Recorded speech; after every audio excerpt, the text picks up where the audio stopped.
Certainly a pleasure to be here with all of you today. I want to start by thanking Ram for that very kind introduction and that very powerful statement of what our kids in this city need, and also for his outstanding leadership here in this city. I also want to acknowledge Attorney General Lisa Madigan, Cook County Board President Tony Preckwinkle. Thank you all for being here. It's good to see you. You're all looking good. It's very good. And of course, I want to recognize Jim Reynolds as well as Tom Wilson for taking the lead as co-chairs of the Public Safety Action Committee. Thank you both for your leadership, for your words, for your service. We are so very proud of you. And most of all, I want to thank all of you for coming here today on behalf of this city's young people. I want to thank you for your commitment to their safety, their well-being, and their God-given potential. And I know that many of you aren't new to this work. For years, you have been sponsoring sports leagues, after-school programs, summer jobs, and more. So you in this room know firsthand the impact that we can have when this city truly invests in our children. And that's something I know from my own experience, which is why it was so important for me to be here today. I'm here today because Chicago is my home. I was born and raised here. I built my career here. Several of my bosses are here, former bosses are here. I met and married the love of my life here. I raised my children here, who, by the way, still refer to Chicago as home. They believe it gives them a little more credibility. So let me tell you, when it comes to ensuring the health and development and success of young people in this city, for me, this is my passion. It is my mission, and for me, this is personal. Because my story would not be possible without this city. And that's where I want to start today, by talking about our city and the neighborhoods that make us who we are. As you all know, Chicago is truly a city of neighborhoods separated by parks and boulevards. It's a city where walking just a few blocks can put you into an entirely different world of experiences. Cut through a park and you go from English to Spanish, black to white, Puerto Rican to Polish. Cross a few streets and you go from historic homes and manicured lawns to abandoned buildings and dark street corners. So the opportunities available to a child growing up in one neighborhood in this city might be vastly different than a child growing up just 5 blocks away. And that difference can shape their lives and their life prospects from the moment they're born. That was certainly the case for me. As Ram said, I was born and raised in South Shore. Our neighbors were teachers and secretaries, city workers, also a few professionals, doctors, lawyers, business owners. Most folks weren't wealthy. A lot of people never went to college. And we generally couldn't afford things like private music lessons or tutoring. But thanks in part to this city, our lives were still rich with opportunities. We had decent public schools. I am a product of our public schools. We attended the Chicago Park District summer camps. Got a lot of ribbons from those camps I'm quite proud of.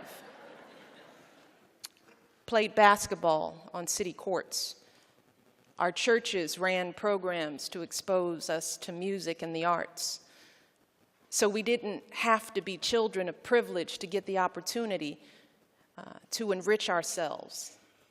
And back then, our parents knew that if they loved and encouraged us, if they kept us off the streets and out of trouble, then we'd be okay.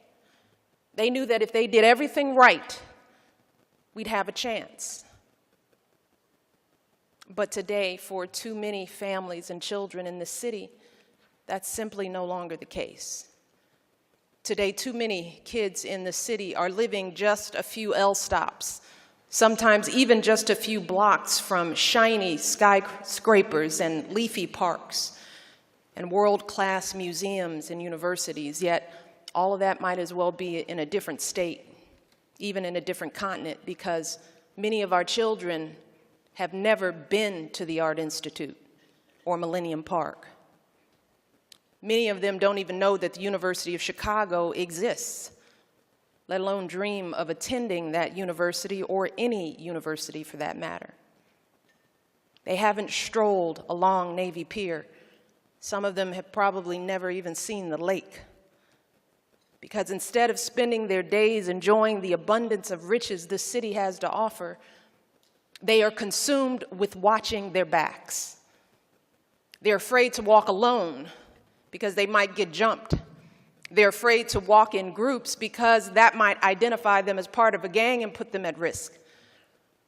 At Harper High School in Inglewood, where I'll be visiting later on today, a newly hired teacher noticed that when classes ended in the afternoon, kids would leave the building and walk right down the middle of the street. Now, at first, she thought this was just typical adolescent misbehavior, but one student explained that it's actually safest that way, even with all the cars whizzing by, because it gives them the best view of any fights or shootings, and they have more time to run. Thousands of children in this city live in neighborhoods where a funeral for a teenager is considered unfortunate, but not unusual. Where wandering onto the wrong block or even just standing on your own front porch can mean putting yourself at risk. Those are the odds that so many young people are facing in this city. Young people like Hydea Pendleton, whose funeral I attended back in February. And we all know Hydea's story. She was 15 years old, an honor student at King College Prep. She came from a good family, 2 devoted parents, plenty of cousins, solid godparents and grandparents, an adoring little brother. The Pendletons are hard-working people. They're church-going folks. And Hydea's mother did everything she could for her daughter. She enrolled her in every activity you could imagine, cheerleading, majorettes, the praise dance ministry, anything to keep her off the streets and keep her busy. And as I visited with the Pendleton family at Hydea's funeral, I couldn't get over how familiar they felt to me. Because what I realized was Hydea's family was just like my family. Hydea Pendleton was me, and I was her. But I got to grow up and go to Princeton and Harvard Law School and have a career and a family and the most blessed life I could ever imagine.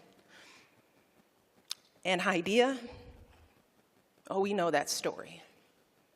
Just a week after she performed at my husband's inauguration, she went to a park with some friends and got shot in the back because some kid thought she was in a gang. Hydea's family did everything right, but she still didn't have a chance. And that story, the story of Hydea's life and death, we read that story day after day, month after month, year after year in this city and around this country. So I'm not talking about something that's happening in a war zone halfway around the world. I am talking about what's happening in the city that we call home. The city where we're raising our kids.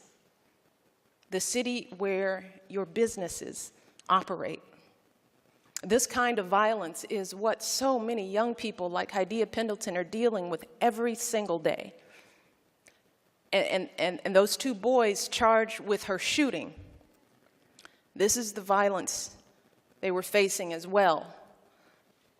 And you have to wonder, what if instead of roaming around with guns, boys like them had access to a computer lab or a community center or some decent basketball courts? Maybe everything would have turned out differently. Maybe they would be doing their homework or taking jump shots or learning a new program instead of looking for trouble. Maybe if these kids saw some kind of decent future for themselves instead of shootings, there would just be fistfights, some angry words exchanged. And then maybe, just maybe today, more of our young people would be in classrooms and at jobs instead of in custody, facing even worse odds than they started out with. See, at the end of the day, this is the point I want to make. That resources matter.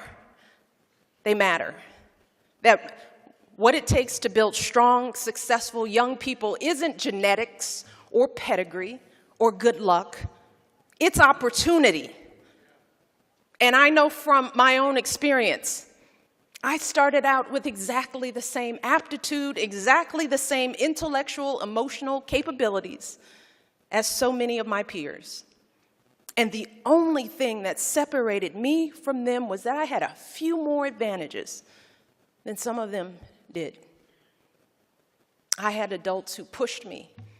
I had activities that engaged me, schools that prepared me to succeed. I had a community that supported me and a neighborhood where I felt safe. And in the end, that was the difference between growing up and becoming a lawyer, a mother, and First Lady of the United States and being shot dead at the age of 15. And that is why this new fund that you've created here in Chicago is so important. It is so important. As you've heard, this fund will help create those ladders of opportunities for all of our kids. It will give our children mentors who push them and nurture them. It will teach them the life skills they need to succeed. It will give them alternatives to gangs and drugs, safe places where they can learn something, stay out of trouble. Because we know that every single child in this city has boundless promise, no matter where they live. And whether we give them the chance to fulfill that promise and grow into productive adults who lead meaningful lives, see, that's on us. That's our job. And our kids know when we're fulfilling that obligation. They know. They know the difference between lip service and reality. They see it and feel it every single day. So we can host all the luncheons and make all the announcements we want. But at the end of the day, if our kids keep waking up in neighborhoods where they don't feel safe on their own front porches, if they're still attending schools with crumbling ceilings and ripped up textbooks, if there's nowhere safe for them to go when that afternoon bell rings, then nothing speaks louder than that. Nothing. So let's be clear. This is going to take a serious and sustained investment over a very long period of time, people. This is forever. And I am here today to join the call to all of you, Chicago's most distinguished business and community leaders, to take up this challenge with fervor. And I hope that communities across America will follow Chicago's lead to get our young people off the streets and back on track to successful lives.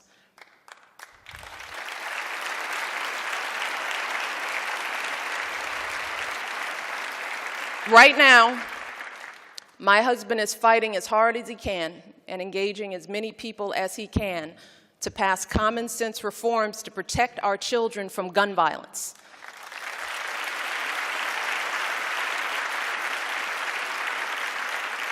And these reforms deserve a vote in Congress.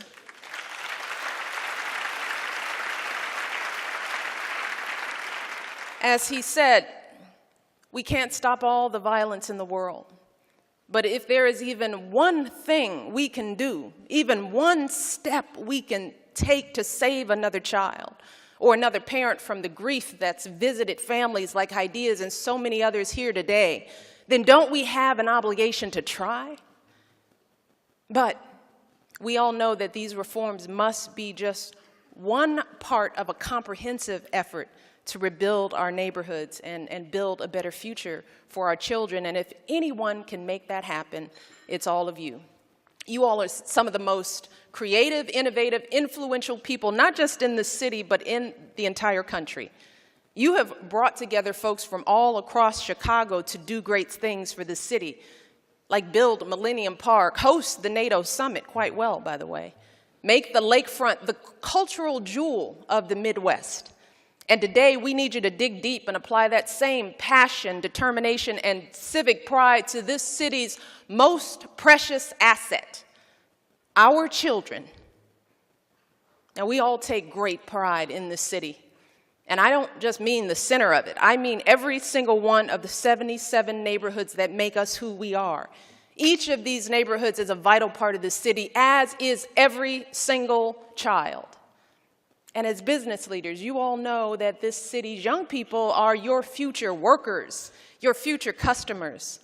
Their success is critical to the success of your businesses, which is critical to the success of the city. But you all are also here, I know, today because you know that this is about more than just fulfilling a business obligation or a civic obligation.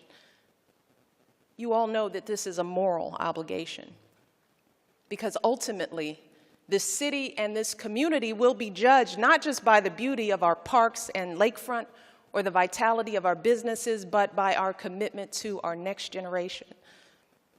I think my husband put it best when he spoke to the people of Newtown, Connecticut back in December. And he said, this is a quote, "This is our first task, caring for our children. It's our first job. If we don't get that right, we don't get anything right. That's how, as a society, we will be judged, and by that measure, can we truly say as a nation that we're meeting our obligations?" That is the question my husband asked. Are we truly meeting our obligations to our children? It's a question we should also be asking in Chicago and in every corner of this country. And it was the question weighing on my heart when I met with Hadiya Pendleton's classmates on the day of her funeral. Dozens of them later spoke at the service, each referring to her as my best friend. And let me tell you, it is hard to know what to say to a room full of teenagers who are about to bury their best friend. But I started by telling them that Hadiya was clearly on her way to doing something truly worthy with her life. I told them that there is a reason that we're here on this earth, that each of us has a mission in this world. And I urged them to use their lives to give meaning to Hadiya's life. I urged them to dream as big as she did, and work as hard as she did, and live a life that honors every last bit of her God-given promise.